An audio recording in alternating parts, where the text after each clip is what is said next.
fiara fitateram-bahoaka tafiakatra avy roeny ny sarandalana makeny lasora sy taosy.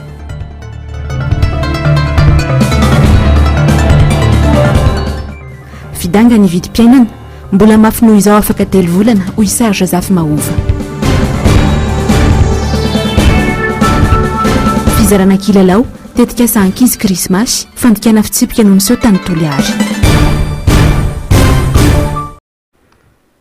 Dia mbola falitafahoana aminao indray ny tenako anatin'ny fampahalalam-bavany MJS amin'ny titakarivan'ny alarobia fa 5 ny volana martsa ny taona 2024 ity. Manolotra ny araba ary tomboky lasy sy tomboky vavy sy manasa anao anaraka ny fotoanany vaovao hatramin'ny farany. Pejy ny politika avy hatrany ary dia tsy mifampatoky ny mpanomana ny fifidianana sy ny mpisehatra ary ny mpandray anjara ka mahatonga tsy fahatomombanana maro amin'ny fikarakarana ny fifidianana eto amintsika. Lafinjavatra maro araka izany no mila fanovana sy mila jerena akaiky mialoha ny fifidianana hoy nambaran'ny solombavam-bahoaka ny Madagasikara no sady sekretera jeneraly lefitra ny antoko-tiko Madagasikara Androany. Nzavandre Mahefa sy Tahirinaina no mitatitra amintsika ny andindinina izay. Mbola ambany ny tahan'ireo mpifidy voasoratra anarana ao anatin'ny lisy mpifidianana eto andrenivohitra sy ny manodidina raha oharina amin'ny tahan'ireo mpifidy voasoratra anarana any amin'ny faritra indrindra ireo halavitrezaka sy mitokamonina. Raha hoan'ny eto Analamanga manokana ohatra dia mbola ny 12 hafaingo 470 isanjato ny mpifidy any no tafiditra anatin'ny lisy mpifidianana. Saika efa mahatratratra any amin'ny 70 sy 80 hatramin'ny 70 isanjato kosa any amin'ireo distrika sy faritra maro ivelana Antananarivo renivohitra.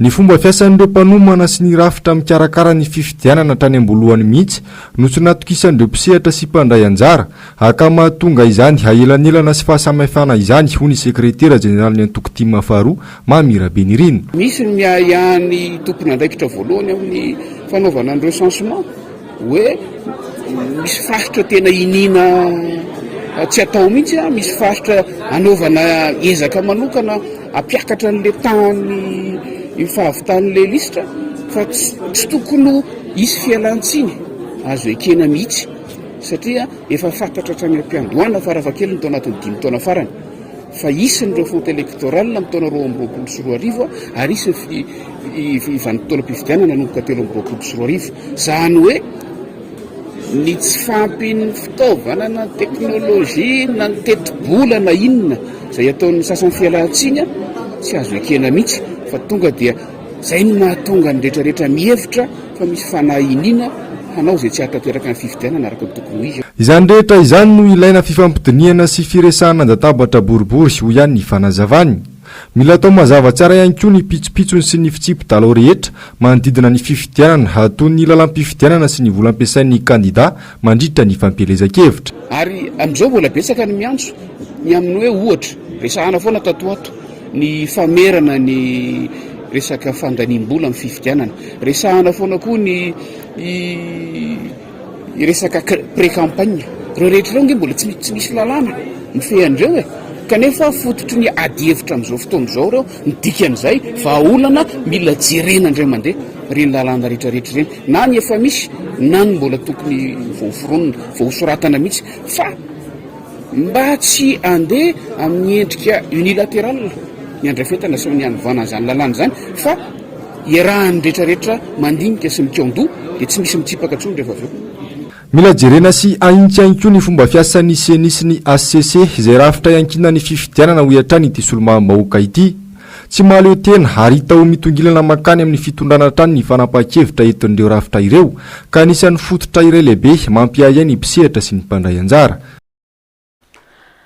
Eo amin'izay lafim-baovao izay hatrany dia mampanany mety sisy ny fifamindram-pahefana ara-demokratika eto Madagasikara amin'ny taona 2024 hoy ny nambaran'ny Serge Zafy Mahova. Tsy mbola tara raha izao no miroso amin'ny fifampidiniana ny samy malagasy mba hisorohana ny krizy mety iseo. Germain Menjanahary Manora Andriamalala. Ahina mafy ny mety isy korontana eto amin'ny firenena raha ny tsiodrivotra ara-politika hoy Serge Zafy Mahova. Efa hita ny fomba fiasan'ny ACC sy ny CENI fa manana fitolongilanana any amin'ny fanjakana. Ny antoko politika sasany mandrangaranga fa tsy andefitra amin'ny osoka intsondry. Ilay finiavana ametraka fifidianana madio no isan'ny olana. Ny prodigio mikarakara ny resaka état civil dia tsy ny renouveler ny Banque mondiale ny contrany satria misy avis de non objection zany avy any amin'ny banque mondiale satria financement banque mondiale le izy 152 millions de dollars angamba izy de le izy a tsy ndrenoveleny satria nahoana folisy anjato ny asa ihany ny vita nefa le projet ary ty efa ho tapitra dikan'izay zany tsisy zavatra natao aleo azava zany zay ny olana lehibe ny hoy izy le namana sinoa zay mahagaga mihitsy nozy ny firenena reo zay hoy izy any Chine 1 milliard 400 millions tsy misy doublon nareo izy a kely no ny ville de Shanghai tsy misy 30 millions d'habitants mikorotana amin'ny doublon tena marina anie de tsotra volonté politique any tsy misy andanina ny resaka hoe environnement eto Madagasikara tsy tongatonga ho azy ny fijoroany FFKM ho hiatrany ny fanazavany tena marina zany fa tamin'ny taona roa taona lasa zany zay tokony efa préparé ny fifidianana io fa nanao vakansy any fitondrana atao anatin'ny roa taona nanomboka am'ty taona ty izy satria fa hoe mari akaiky ary ny fifidianana zay mody mikofokofoka mampiseho zany hoe kofokofoka mafy kofokofoka tsara de tsy miady le izy de zay moa tonga ny ray aman-dreny mpiangonana mieritreritra hoe aleo aloha tsika ijoro fa be de be feo aza dimy fa ny fiangonana FFKM any manendrika amin'ny Madagasikara tsisy fokotany tsisy azy farafaratsy ny fiangonana ray amin'zareo tsy misy fokotany tsy misy any FFKM tsy mbola tara raha izao no mizotra amin'ny fikonan-doho na ny fampidinina ambola tabatra ny samy malagasy io ihany no vahaolany ianana amin'ny krizy ary ivoany mpitondra fanjakana ankehitriny amin'ny fifamindram-pahefana ara-demokratika Kaminina tsy lavitra ny renivohitra ny kaminina Talatamaty raha ny fanadihadiana natao anefa dia mbola ambany ny tany olom-pirenena tonga ny soratra anarana ao anaty lisy mpifidianana ao amin'ity kaminina ity nanamafy kosa nefa ny lefitry ny ben'ny tanàna fa mitohy atranty ny asa fanentanana nataon'ny kaminina amin'ny mandra-pahatonga ny faran'ny volana Mey izao. Germain Menjanahary sy Manora Andriamalalatrany. 2,900,000 olom-pirenena ampitaona ao amin'ny kaminina Talatamaty no tonga nanoratra anarana anatin'ny lisy mpifidianana. Nanamafy ny lefitry ny ben'ny tanàna ao amin'ity kaminina ity fa noho io olana mitranga io dia mitohy hatrany ny fanentanana atao amin'ny olom-pirenena. Raha mita azona ifarany tamin'ny fin janvier moa zany dia mbola ambany dia ambany fa zay eto amin'ny commune dia manentana trano ny mponina eto amin'ny commune Talatamaty isoratra ny anarana iny amin'ny fokotany misy ny tsirairay hatramin'ny farany volana Mey ho avy zao. Tsy tokony hovariana ny olom-pirenena ho hiatrany ny fanazavany fa iankina ny fiainana ho avy ny fisoratana anarana ao anatin'ny lisy mpifidianana izao io. Soatsika le mifidy soatsika tsirairay ny any zavatra hitako dia tsika rehetra ohatrany hoe menomenona foana ny olona hoe miakatra vidim-piainana nefany ny zavatra tokony ho ataotsika ny zavatra anehotsika ny safiditsika dia ny fifidianana mazava ho azy dia ny anomboantsika an'izany dia ny fisoratana ny anarantsika eny amin'ny lisy mpifidianana eny amin'ny fokotany. Tantsany akamaroan'ny mponina ao amin'ity kaminina ity raha toka ampiasa amina orinasa ny 8,900 ireo mponina variana amin'ny fitadiavana andavanandro ny maro ka mahatonga ny olom-pirenena anao amban-javatra ny fanavozana ity lisy mpifidianana ity mitohy ny fanentanana ataon'ny kaminina amin'ny fitetezana fokotany. Aleo andeha ny fifidianana tsy azo ekena mihitsy ny fanotarana fiapitoam-piasan'izao fitondrana izao avy elo alalaka ny fanehoan-kevitra sy ny famoriam-bahoaka amin'izao akatoky ny fifidianana izao sombony sy tamin'ny fanambarana nataon'ny vondron'ny tanora mpanao politika na ny TMP androany izany. Ny Zavandriamahefa sy Tahiriny aina no mitatitra amintsika ny andindinina izay.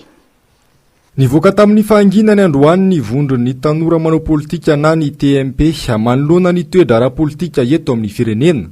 Nambaran'izy ireo fa tokony avela lalaka ny fanehoan-kevitra eto amin'ny firenena ary tsy tokony tanila ny fitondrana amin'ny fahafahana mamory vahoaka amin'izao akatoky ny fifidianana izao. Maninona moa rehefa ny fitondrana tany atsirana antsika nahita olom-boafidy namory olona navory vahoaka be da be afaka fa maninona tetsy amin'ny magro tsy afaka nanao ny vehivavy zany afaka tokony fampiresahana zany hoe anao azava le resaka azo atao ihany koa mifampiresaka ahoana fomba ikaranao amin'io fahitalavitra televizionna malagasy io fa tsy isakazomao de misy olo tokana fa tokony ao anatin'izao fotoana zao tokony isakazomao miakatra azy ta hiakatra rehetrarehetra rehefa iresaka politika sy fifidianana tsy ekena ny fanitarana ny fepito-ampiasana izao fitondrana izao ary lavina ihany koa ny fanemorana ny fifidianana ho ihany ireto tanora manao politika ireto hitataratra ny fitondram-panjakana fa tsy de tena tairoso any amin'le fanaovana fifidianana raha itena anao hoe ho any tuliara ohatra na ho any amin'ny distrika misy an'ireo solo mavambaoka zay tazatsika manohana candidat zay milaza fa voafitaka iteny aminao fa ho maivana amin'ny vato azonao any iteny anao eto Antananarivo amin'io lalana simba eto amin'ny tanàna Antananarivo de ilaza aminao fa ho maivana amin'ny vato azonao eto izany rehetrarehetra izany koa de mety ho katsikajy ataon'ny fitondram-panjakana anemorana an'le fifidianana ihany koa izy koa ao anatiny tainy amitran'le fifidianana satria fantany hoe mety tsy ho tafavoaka ty zavatra ty fa zara tena ohatra ka tena mpanao politika na iza manana candidat hotoanany eo de tokony hiteny hoe andao irosany amin'ny fanaovana fifidianantsika zay ny angamba ny vahaolana raha izao zava-misy manjo ny firenena izao no jerena hade tsy azoty fidy ny filohan-kehitriny intsony ny vahoaka ho ny fanazavana ny vidim-piainana miakatra ny lalana simba ny tsy fandripahalemana mangony fotsiny atsy voafeny fitantanana ny raharaham-panjakana nivoaka tamin'ny fomba ofisialy androany kosa ny andiany fa 7 tamin'ny tanora nahavita fiofanana tamin'ny alalan'ny fandaharana asa YLTP Youth Leadership Training Programme. Anisan'ny voatra tamin'izany fa dia manana tanora mpitarika i Madagasikara hitondra fampandrosoana eto amin'ny firenena. Andro miaradiana, tahiry ny aina. Tompon'andraikitra feno amin'ny raharam-pirenena sy ny fampandrosoana ny tanora tsy hahatonga ny firenena tahaka izao. Mila mafisina ny fanabeazana izay kitro ifara ny fampandrosoana. Lavaka Madagasikara anke amin'izao hoe latsaka katerina izy amin'izao fotoana izao. Mila tanora mandray andraikitra, tanora tena hoe manana compétence fa tsy hoe olona manana influence fotsiny hoe anao an'izao dia droboka. Satria tsika eto Madagasikara ny tanora tsy ampy éducation. Tsy ampy éducation dia mifidy fotsiny pour le plaisir. Tsy misatendre hoe inona ny avenir ambady fianzay dia mifidy fotsiny. Nakaiza zao le Madagasikara le reharantsika hatramin'izay latsaka lalitsika zao amin'izao fotoana zao. Dia zay zao hoe fotoana zao andao andray andraikitra mba tena hoe mpitondra mendrika mitondra Madagasikara le tsy fahaizana mamantatra tsara le bazy aty amin'ny fotsiny mahatonga le izy miova miandalana mazava lasa ohatran'ny teny hoe tsisy programme le fitondram-panjakana 5 taona indimy nanova gouvernement efa tsisy tsony zany. Tanora 5 navita fiofanana tao anatin'ny fandaranasa YLTP andiany fa 7. Tanora mandray andraikitra, mpitarika, manana vina ho amin'ny fampandrosoana no tena imasoana. Tamin'ity taona ity nasongadina manokana ny fametrahana sy fampiroboroboana ny demokrasia, ny fananana fahitsiana amin'ny asa atao ho fampivoarana ny fiarahamonina. Faresendahatra ny fondation Frédéric Ebert ny hoe mila demokraty ny demokrasia. Ny tiany holazaina dia hoe tsy tongatonga ho azy ny demokrasia ary tsy apetraka na hoe didina ny demokrasia. Mipetraka eo ambonin'ny demokrasia ny rafi-pitantanana eto amin'ny firenetsika. Saingy tsy tanteraka zany raha tsy isika no mianatra ho demokraty ihany koa zany hoe mpandala ny demokrasia. Mila ampitomboana isanandro ho an'ny rehetra mihitsy ny fahafahana mametraka ny demokrasia atao amin'ny firenetsika amin'ny sehatra rehetra. Tanora 500 no efa nivoaka tamin'ny YLTP Youth Leadership Training Programme teto Madagasikara. Fandaharana mpiofanana manokana mikendry ny hahatonga ny tanora andray andraikitra ampandroso ny firenena. Maro amin'izy ireo no efa misehatra amin'ny tontolo samihafa eto amin'ny firenena. Mananika ny valoala euro isan-taona io ny volam-piofanana azy ireo. Misy ny siva nandraisana ny tanora toy ny fananany vina mazava ho an'ny firenena, rafitra ahafahan'ny katroka sy ny fahafahany mitondra fanatsarana sy ny fampivoarana ny firenena. Ny vavaon'ny raharaham-pirenena dia anisan'ny teraka resabe mikasika indrindra ny fizarana fanomezana nataon'ny filoham-pirenena mivady tao Andabolo Toliary ny farany herinandro teo. Kilalao no manana fikambanana tsy miankana avy any ivelany anefa ilainy hozaraina. Nitondra fanazavana makasika izay ny fandaharana miara-manonja androany. Atao anatin'ity fanadihadiana ity ary no anarahantsika ny famitinana ny fandaharana eo amin'ny rindran-tsary ny Mathieu Princy. Nanaitra ny nahita ny filoham-pirenena mivady ny zara kilalao ny farany herinandro tao Toliary.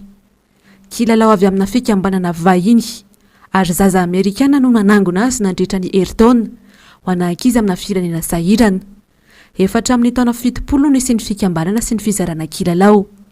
Ny teto amintsika kosa ny salovana andraikitra indray ny filoha ka izy no nizara ny kilalao.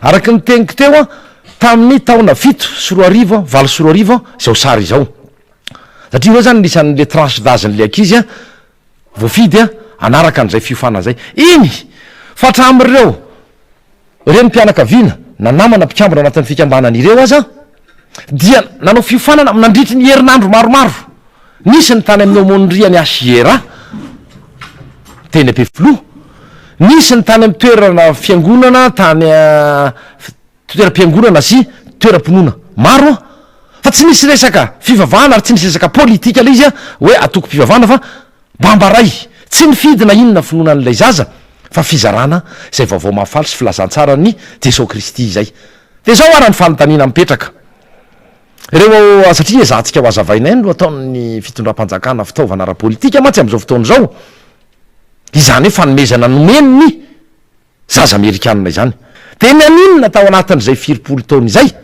mbola tsy nisy mpitondra fanjakana na filoam-pirenena ny zara ny sehoseho tamin'ny zavatra tsy azy ny japy ny salovana andraikitra lay hoe atao hoe fikambanana tetika asa krismasy le izy nataka teto madagasikara miara-miasa am'lay atao hoe samaritany spurs tany États-Unis contenera marobe no nalefany ary tsy misy volam-panjakana ina kely varavety aza fa ny zavatra hita am'izao fotoana zao dia japina satria lano iato hoe ny paisoakady lany ny vola anaty kitapom-bolam-panjakana tsy misy tanteraka fa raha ny fandrisana natao a volana vitsivitsy lasa zay a de teo amin'ny 90 teo eo a ny fampanantenana natao ny filoam-pirenena zay tarihan'ny filoam-pirenena ankehitriny tsy misy tanteraka 90 mahery ho iaho akoatran'izay tsy voasoratra fa mananika ny zato izy am'izao fotoana zao akoatr'izay nanamafy ihany koa ny miara-manonja androany fa miraisy kombakomba amin'ny fanitsakitsahana lalam-pandrenana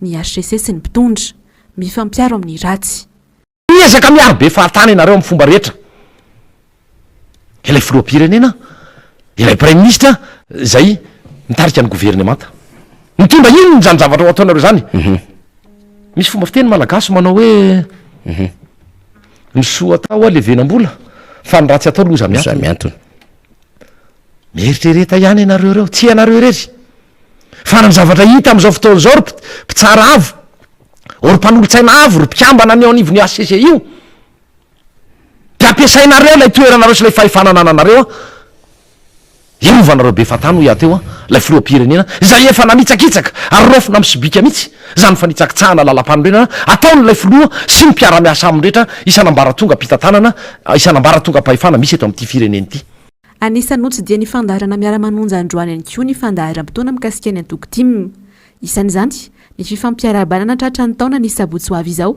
ao amin'ny komina ito sy ny manodidiny ho avy anatrika ny fotoana ny filompanorona ny antoko-tim marika ravalomanana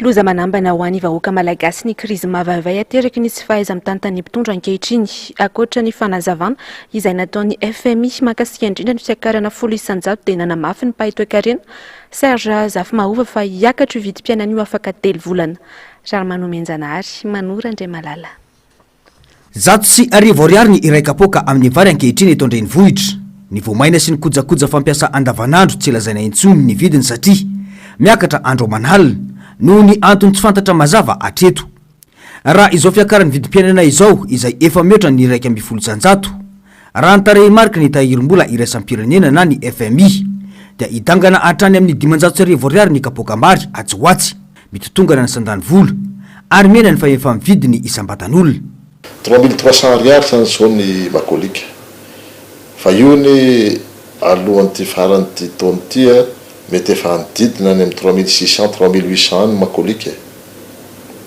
raisitsika zany hoe zay zany le unité zany hoe elafo zany ny vidy vary eto toerana ny karaha-mampiasa zany a miena zany a ny fahefana mividy raha ora zany anao taloha zany anao ataotsika hoe raha raisitsika zany amin'ny akapobeany a hoe le karama zany mety nazahoanao ohatra zany a ohatra fotsiny ameko a hoe ohatra zany hoe mety nazahoana ataotsika hoe gonimbary roa hoe 50 kilo roa zany mety midina lizy a ho gonimbary ray zay ny zany le fitraika le inflation raha hoe tsotsorona zany ny fanazavana azahoany besimara zany hoe le volanao zany tsy mihetsika fa ny entana azonao amin'iny vola iny a miaina tanteraka. Tsy fahaiza mitantana no fototry ny olana eto amintsika ho iantrany ny fanazavany. 725 000 tonnes ny varina farana 725 000 tonnes. Misy resaka mandeha hoe io varina farana io a azahoan'ny mpitondra sasany io zay tompona andraikitra amin'io hoe 10 à 15 dollars par tonne. Raha raisitsika fotsiny zany le 10 dollars par tonne manome zany zay 7 250 000 dollars. Tany mamokatra vary a ohatrany marovoay ny zaraina vary masaka vary masaka zany ny zaraina tany marovoay zany ny tena faute grave daholo zany. Nanamafy ity mpahay toekarena ity fa ia mafy ny fiakarany io vidim-piainana eto amintsika io afaka 3 volana. Manampitrotraka ny tsy fisian'ny politika mahomby ho an'ny fiarekarena ny faratsy ny lalana rehetra eto amintsika ka tsy ampidina velively ny vidim-piainana. Fandikana ny fitsipika mifeny ONG na ny fikambanana no nataony fitondram-panjakana tamin'ny fizarana ny kilalao any tetikasa ankisy krismasy tany Toliary ny farany herinandro teo. Mety ho tonga amin'ny fanafoanana ny fanomezana ho an'i Madagasikara mihitsy ireny tranga nataon'ny fanjakana ireny. Germano Menjanary sy Manorandre Malalatrany. Fikambanana avy any ivelany ny Samaritan Spurs no mikarakara sy manangona ary mandefa ireo fanomezana ho an'ireo zaza sahirana tsy eto Madagasikara ihany fa any amin'ireo firenena andalam-pandrosoana hafa. Ho any eto amintsika manokana dia ny tetikasa ankizy krismasy na ny taka no misana ny fizarana azy eny anivony ny fiangonana. Na aginany maro anefa fa ny fanjakana no nizara ireo fanomezana tany Toliara. Misy fepetra tokony araina ny fanomezana ireny izay mifototra amin'ny fitoriana ny filazantsara. Fandikana ny fitsipika mifeny ONG ireny tranga ireny raha ny fanazavana azo satria misy fepetra ny fizarana ireny kilalao ireny. Tamin'ny ofananay aloha ary zay daholo zavatra misy hoe alohan'ny zarana ny fanomezana iny a dia misy hetsika fitoriana filazantsara lehibe izay tompona ndraikitra ao amin'ny tetikasa ankizy krismasy ihany no manao azy na ireo fiangonana na fikambanana izay efa tena nanatrika fiofanana. Ary ny tetikasa ankizy krismasy a dia nitanjona zany hoe mba hanao misioneran'le ankizy dia endritra mihitsy amin'izay le resaka hoe fitoriana filazantsara zay fa tsy tenenina akory ary le izy kilalao ohatr'izany zany fa tena hoe anehoana miariary amin'ny fomba hita maso fitiavan'i Jesosy. Zay zany ny antony boaty fanomezana iny ary tsy ampiarahana amin'ny zavatra hafa hoe misy zavatra hafa mbola zaraina amin'olona na kabary be tanterahana fa rehefa izarana iny fanomezana iny a tsy mihoatra ny adiny iray fotoana. Baoritra kilalao 707 no zaka ny kontonera iray efa voasoratra hatramin'ny toerana iantefandy noho ny fanarana ny fitsipika dia nitombo hatrany ny isan'ny kontonera azo ny Madagasikara. Dia raha izy zavatra ny tranga io zany tsy manaraka le fitsipika napetraky ny tetikasa ankizy krismasy mihitsy satria ohatrany hoe fitondram-panjakana zany tena hita be teo mihitsy fa ohatrany tsy dia hita le hoe aiza le olona niofana zany tokony hanao an'iny hetsika iny. Dia izay io zany azo lazaina hoe fandikana fitsipika raha ny zavatra misy a dia ny any ivelany moa zany tena fohy beany a dia tsy fantatra zay ho ataon'zareo amin'ny hoe fiara-miasa Madagasikara sy ny sisa moa zany vokatra izay fa araka ny henonay moa rehefa le miofana ireny hoe misy firenena tsy mahazo misy faritra akatona zay mihitsy zany ataony any ivelany raha vao misy mandrika lalàna dia tsy fantatra aloha zany zay azo amin'ny Madagasikara amin'ny taona manaraka fa dia entina mbavaka moa satria be dia be ny ankizy tokony hisitraka an'le izy nefa raha ny atsirambina ohatr'izany ve hoe lasa tsy mahazo tsony neto a dia mampalahelo ihany zany. Raha ny fitsipika araka ny fanazavana dia azony tompona ndraiky mpanjakana ataony miatrika ny fizarana ireny baoritra kilalao. Saingy tsy amin'ny anaran'ny fanjakana na iresy olo tena mpanjakana tonga eo no anolorana azy. Tsy azo atao ihany koa ny mampifangaro ny kilalao ho an'ny tetikasa ankizy krismasy amin'ny fanampiana hafa. Ankalazainy isaky ny 5 ny volana martsa tahaka izao ny andro maneran-tany ho an'ny fiarovana ny zo ny mpanjifa. Tsy voaza intsony anefa ny zo tokony hisitrahan'ny mpanjifa eto Madagasikara amin'izao fotoana izao. Betsaka ny politika mpampandrosoana nampiarina teto amin'ny firenena saingy ny totongana hatrany fa efa mividy ny mpanjifa ary tsy voafe araka ny tokony ho izy ny vidim-piainana. Ando miaratiana tahiry ny aina. manana zovalo ny mpanjifa araka ny lalàna malagasy nakatao avy ny anteny meram-pirenena ny 7 jona 2024 santorana amin'izany ny zo anana safidy zo ovoaro zo enona zo ampianarina matsiaro kamboty tsy misy mpiany efa ny mpanjifa amin'izao fotoan'izao manoloana ny tsy fisy ny politika matibaika anatsarana ny fantsofana eto Madagasikara porofon'izany ny tsy fahafezana araka ny tokony ho izy intsony ny vidim-pianana ankehitriny. Tena mijalo ny mpanjifa amin'izao satria tena midangana be loatra ilay vidim-piainana tena efa tsy mifanaraka amin'ny tambikarama sy ny tsy haiko hoe ny asa ataoko ngambany tena mafy aloha zany le mahazo anay mpanjifa amin'izao satria indraindray zao ianao raha ohatra hoe misy zavatra ianao karakaraina zao na mpanaovina an'ilay olona dia tsy arakaraka le zavatra ohatra hoe ny sarany na ohatran'izany dia mahatsiaro hoe tsy voaly maro tsy tany isaina zany hoe tsy fanajan'ny olona nyzo anay mpanjifa ntsony amin'izao dia ndraindray mibezaka koa ilay mpivarotra indray misy manana roatra ie zay ndraindray no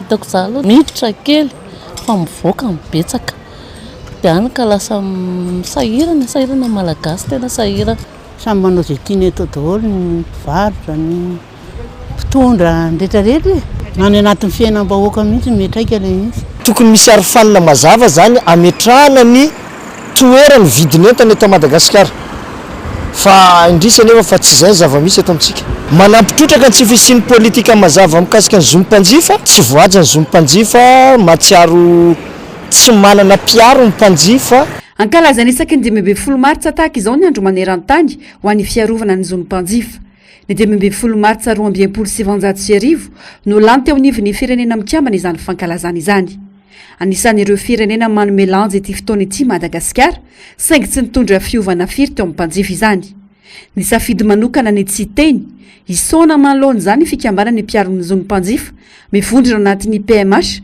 na ny mpanjifa miray androany maro amin'ny mpanjifa ho izy ireo no maty ny anoanana matiny tsy fisinasa tsy manana ny lanjany intsony tompony andraikitra amin'izany ny mpitondra fanjakana tsy mahavaolana ho ny fanazavana. Isan'ny tranga amin'ny mampivarahontsana ary tsy mbola nisy tao anatin'ny 80 taona ny fivarotan-janaka. Betsaka ny ady hevitra nandeha teo ny famonoana afo ny lazana fa tsy misy izany ary tonga tamin'ny fandrahonana maro isan-karazany mihitsy. Vao tsy ela nefa dia nisy ny fanadihadiana navoaka ny fahitalavitra vahiny France 24 nisy fijoroana vavolombelona ny lazany fa vokatry ny tsy fisiana no amarotany ny zanany. Avitra Solondraibe sy Mathieu Princy eo amin'ny sary ny France 24. Ny janoary teo no niparitaka ny vaovao fivarotan-janaka any amin'ny tapany Atsimonosy. Isan'ny nanamafy izany ny solombavambaoka voavita tao Ikongo nanoloanan'ny mpanao gazety. Fianakaviana maro nanao izay fivarotan-janaka izay ary niteraka resabe teto Nosy izany. Nilaza ny fanjakana tamin'izany fandraisana fepetra ireo manaparitaka vaovao tsy marina ary niroso tamin'ny fanadihadiana izy ireo. Ny 13 martsa teo dia namoaka fanadihadiana ny fahitalavitra frantsay France 24 tamin'ny alalan'ny mpanao gazety ny aty Madagasikara. Nitondra porofo sy nanamafy ny fisian'io fivarotan-janaka io noho ny kere sy ny mosary any toerana. Nitakaitra navelan'ny rivo-doza telo ny sesy Batsiray, Iminaty ary Senezo tany amin'ny tapany Atsimonosy. No nanampy ny vezatra ny tsy fahampitsakafo izay, potika ny voly, simba ny lalana ka nahatonga ny fitokana mony ity distrika ity. Ny fitanga ny vidim-pianina manampitrotraka ka nahatonga ny tokantrano maro miaina anaty tsy fanjari-tsakafo mitarazoka. Toejavatra tsy mbola fahita tao anatin'ity distrika mpamokatra ity. Teo ny tsirian'ny hevitra marotra zanaka araky ny fanadihadiana sy ny fijoroana vavolombelona. Toy ity ramatoa iray ity izay isan'ireo ny antsapazan'ny renim-pianakaviana iray mamelona zaza 7 nivarotany zanany tamin'ny vidiny 1090 euro. Nisy ny fidinana ifotony nataon'ny gouvernoura amin'ity faritra ity ka nilazan'ity ramatoa nijoro vavolombelona ity ihany fa tsy navelana alaina sary intsony ireo fitaranina milaza ny fisian'ny fivarotan-janaka any an-toerana. Anton'izany ny fanafianan'ny fitondrana fatratra ity tranga ity. Misy ity zazakely ity ihany koa hitan'ny fatotenda ka nalainy ireto mpivady ireto izay naniry anan-janaka vavy. Tsy velon'ny reniny intsony ka saika nariana sy novonoiny. Hatramin'ireo vahiny aza dia nanantonany ireo saika hivarotra ny zanany. Taorian'ny takaitra mivaivaina velon'ireo rivo-dozan'ny fanesy dia itony karazana faka na pikopiko itony nasolo atao sakafo kanefa faka misy pozina atahorana amin'ny fahasalamana. Tsy misy atokona intsony izay ho ity renim-pianakaviana ity ampalibe sy pikipiko sisa no hoan'ny rehetra hatramin'ny zazakely. Tratrany tsy fanjaridy sakafo ka dia niena toy izao ny vatan'ity zaza ity. 500 ireo zaza natao fitiliana momba ny tsy fanjaridy sakafo. Ny toeram-pitsaboana CSP2 no nomena ny Médecins Sans Frontières andraisana tanana ny fitsaboana ireo mponina ny atoerana. Raha ny fanadadiana dia tafiakatra 3 avenina ny tahany tsy fanjaridy sakafo amin'ireo mponina ireo. Izay atahorana ka hanairana ny rehetra. Raha ny vinavina ny fandarana iraisam-pirenena momba ny sakafo dia mety hahatratra amin'ny 9 etsy ireo olona tratrany tsy fanjaridy sakafo mafy be sady mitarazoka. Pejiny sosialy izay hatrany dia tandindomindozany fahasalamam-bahoaka amin'izao fotoana izao misy sakafo tsy zarizary ny ankamaroan'ny olona noho ny fahasahiranana lalina iainany isan-tokantrano. Tsy misakafo intelo isan'andro intsony zara raha misy arapaka, tsy ara-pahasalamana izany ary tsy mitondra otrikaina ilain'ny vatana akory. Fanadihadiany Ando Miaratiana sy Tahiriny Aina. Zara raha misy sakafo miditra ao am-bavon'ny olona amin'izao fotoana izao. Miena ny fahefa-mividy, miena ihany koa ny fanjifana ireo sakafo noho ny fiakaran'ny vidim-piainana, indrindra ireo sakafo tena ilain'ny vatana. Manoloan'izany, tsy zarizary, tsy mifanaraka amin'ny tokony ho izy intsony, fa rehefa misy fotsiny ny arapaka dia izay. Eny tsy normal ohatra ny taloha. Fa dia amboamboarina mba amboamboarina fotsiny ny ankizy izany ny hoe orankizy mba atao ohatr'izao aloha fa lasa miakatra amin'ny vidim-piainana. Hita mihitsy hoe tsy zarizary ny sakafo. Satria nanaovako hoe tsy zarizary ny sakafo taloha izany ianao miaina mihinan-kena. Miaina range 500 ohatr'izao e. Raha hihinana legioma ianao lafo ny legioma konko. Dia miaina an'ilay izy tsampy hita mihitsy izany fa tsampy eo an'ilay fiainana angefa ny miankina n'Andriamanitra dia asa izay. Maraina izao dite sy mofo ny sakafo. Dia ny atoandro miainana hoe lasopy eny satria mivarotra. Dia ny hariva manao vary sosoa. Fa raha tokony ho izy izany tokony eo ara-dalàna hoe tokony ho voky tsara ianao anatin'ny tokantrano. Na hoe mandeha filoloavana ny entan'io ary mavesatra. Dia tsy ampy ny sakafo hohanina. Ny ohatra sao hoe izay mianaka izao ohatra hoe raha manonaka efatra sao hoe efa-jato. Dia mividy tehana roanjato dia ampy. Nefa ny fitadiavanay sasa lamba. Dia tsy dia manan-karama intsony izao ny olona amin'ilay tsisy vola. Ny hariva ihany izao izay izany vao hoe mba tena mihina. Fa maraina sy ny ambiny hariva iny izany mba hoan'ny ankizy maraina raha misy. Ny atoandro ohatra hoe fididarana lasopy kely eny ny ankizy na mihinana zavatra kely eny. Tandindondoza manoloan'izany ny fahasalamam-bahoaka. Tsy mihinana sakafo ara-pahasalamana intsony ny olona izay mety hitarika aretina maro toy ny fitombon'ny lanja sy ny tavy ka mety hiteraka fahaseporana ary koa mampitombo ny tahan'ny siramamy sy ny tahan'ny menaka ratsy, eo ihany koa ny tahan'ny tavy na ny triglycéride. Tena ilain'ny vatana ny fihinanana sakafo miovaova sy maro loko, ampitombo otrikaina ho an'ny vatana toy ny voankazo, legioma, ny hena, ny atody, trondro, ronono sy ny sisa. Tsy tokony atao ambanin-javatra ny fihinanana sakafo madio sy vaovao. Ny zava-misy anefa, mahafantatra ny mahazava-dehibe izany ny olona, saingy mipetraka olana hatrany ny vola metitra isan-tokantrano ka tsy ahafahany mandanjalanja izany. Tsy ampy ihany koa ny fanabeazana ara-tsakafo atao amin'ny rehetra. Ny vavaon'ny fitaterana kosa indray dia mahazo laka ny fiodinana an-dalana ataon'ny taxi be miasa eto an-drenivohitra sy ny manodidina. Miteraka fatiantoka ho an'ny mpanjifa izy ireny satria dia mitombo ny vola lany amin'ny saran-dalana. Isa nanaovana fanadihadiana androany ny fiara fitateram-bahoaka mihazo ny commune Alasour sy ny taxi be 133 mihazo ny Taosy. Germano Menjanary sy Manorandre Malala no mitatitra amintsika ny makasika izay. Vao maraina dia efa filaharam-be toy izao ny fiara fitateram-bahoaka eto Ambohijatovo. Ihazo ny commune Alasour. Mampitaraina ny mpandeha eto ny fiodinana an-dalana. Olana maro no aterak'izany. Toy ny fitombon'ny saran-dalana tsy maintsy aloha. Ny tebitebiny tsy fandriam-pahalemana toy ny fanendahana amin'ny andro hariva. Misy mitra midina an-dalana daholo aloha zareo. Ary tsy azo notenena izany. Natiatoka aloha mpandeha satria ny olona mody lavitra e. Dia arino eny an-dalana ve samy ve dia tokony ataonao? Makabusy fa raha mahita moa raha tsy mahita dia mandeha tongotra. Dia lasa mandeha tongotra satria indraindray juste frais fotsiny no entinao dia lasa mandeha tongotra ohatr'izay. Mandeha eo a Mandroches izay miditra eo kadina tombo. Dia tonga eo kadim-bahoaka dia miala eto sy fa eto ny farany dia izay ny tokonako. Izay tsy mety ala. Eo any amin'ny 3 ariva eo dia amin'ny 4. Nanamafy ny ben'ny tanàna fa isan'ny fitarenana voarainy komina tokoa ny mahakasika io fiodinana andalana ataony taxi be io. Raha ito amin'ny komina lasora raha resaka fitaterana dia tena tokony ho ampidirina concurrence amin'izay eto. Efa napiditra zay ohatra ny 192 mandeha tsara ny asa zay ataony 192 ahitana fitarainana vitsivitsy fa ato anatin'le zotra suburbaine zany mbola tena mila ezaka be ny amin'ny fanatanteran'zareo ny asany. Tsy ny fiara fitateram-bahoaka miazo ny komina alasora ihany no ainoana fitarainana toy izany fa eo ihany koa ny zotra 330 izay tena mampikilainy maro.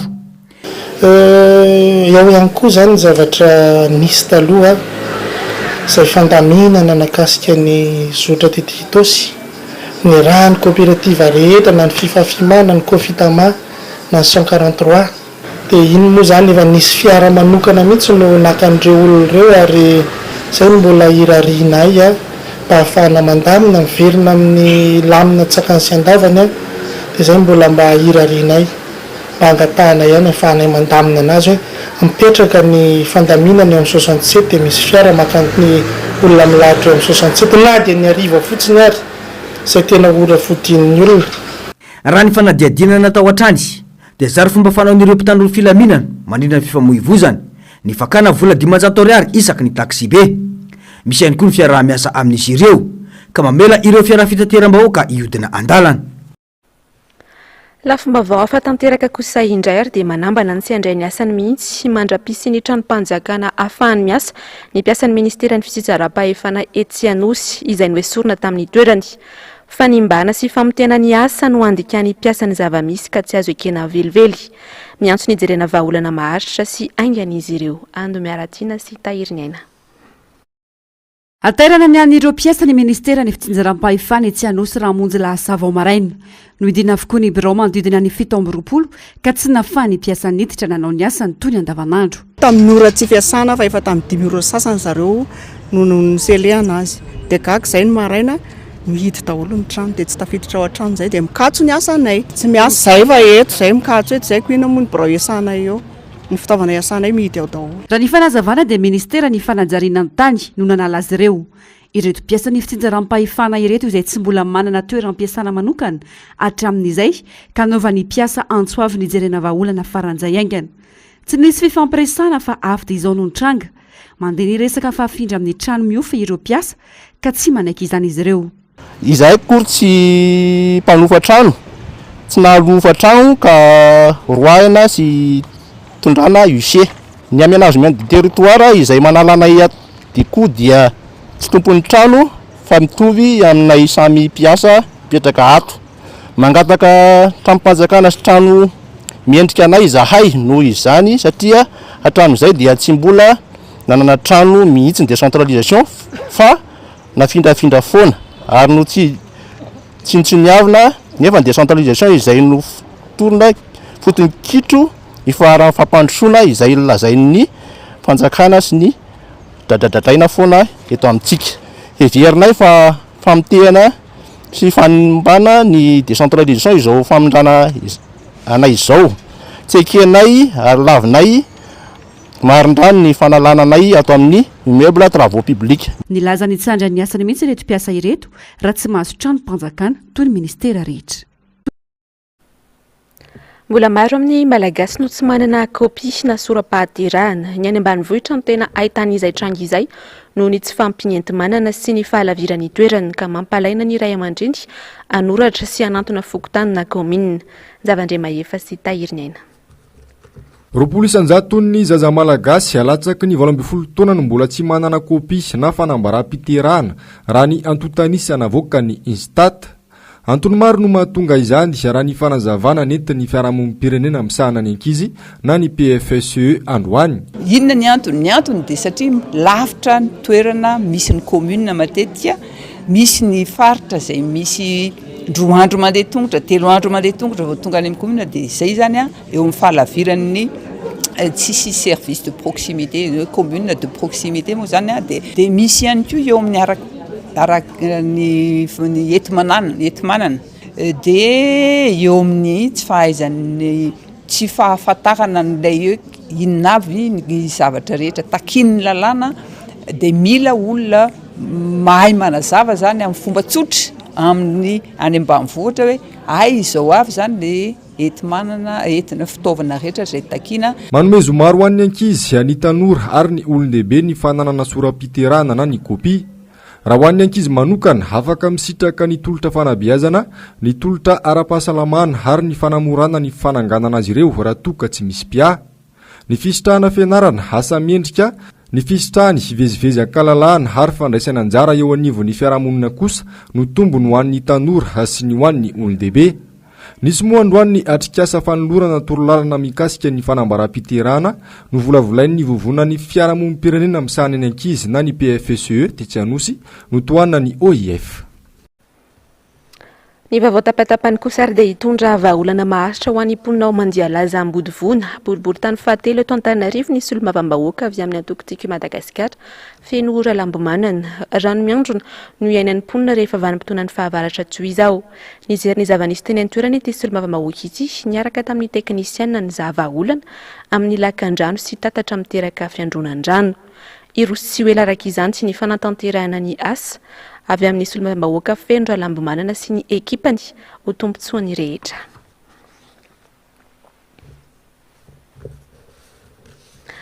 Ny pejy finoana kosa indray ary dia fantsona iray lehibe ary raisina ho adidy lehibe eo anivon'ny sany FJKM ny fisian'ny toeram-piofanana teolojia ho an'ny laika.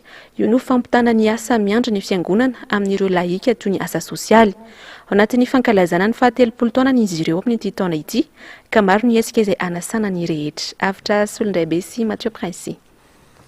Manana anjara amin'ny asa sosialy ho an'ireo vahoaka an'Andriamanitra ny fiangonana ho ny tompona ndraiky teo anivon'ny sany FJKM na ny fiangonan'i Jesosy Kristy eto Madagasikara.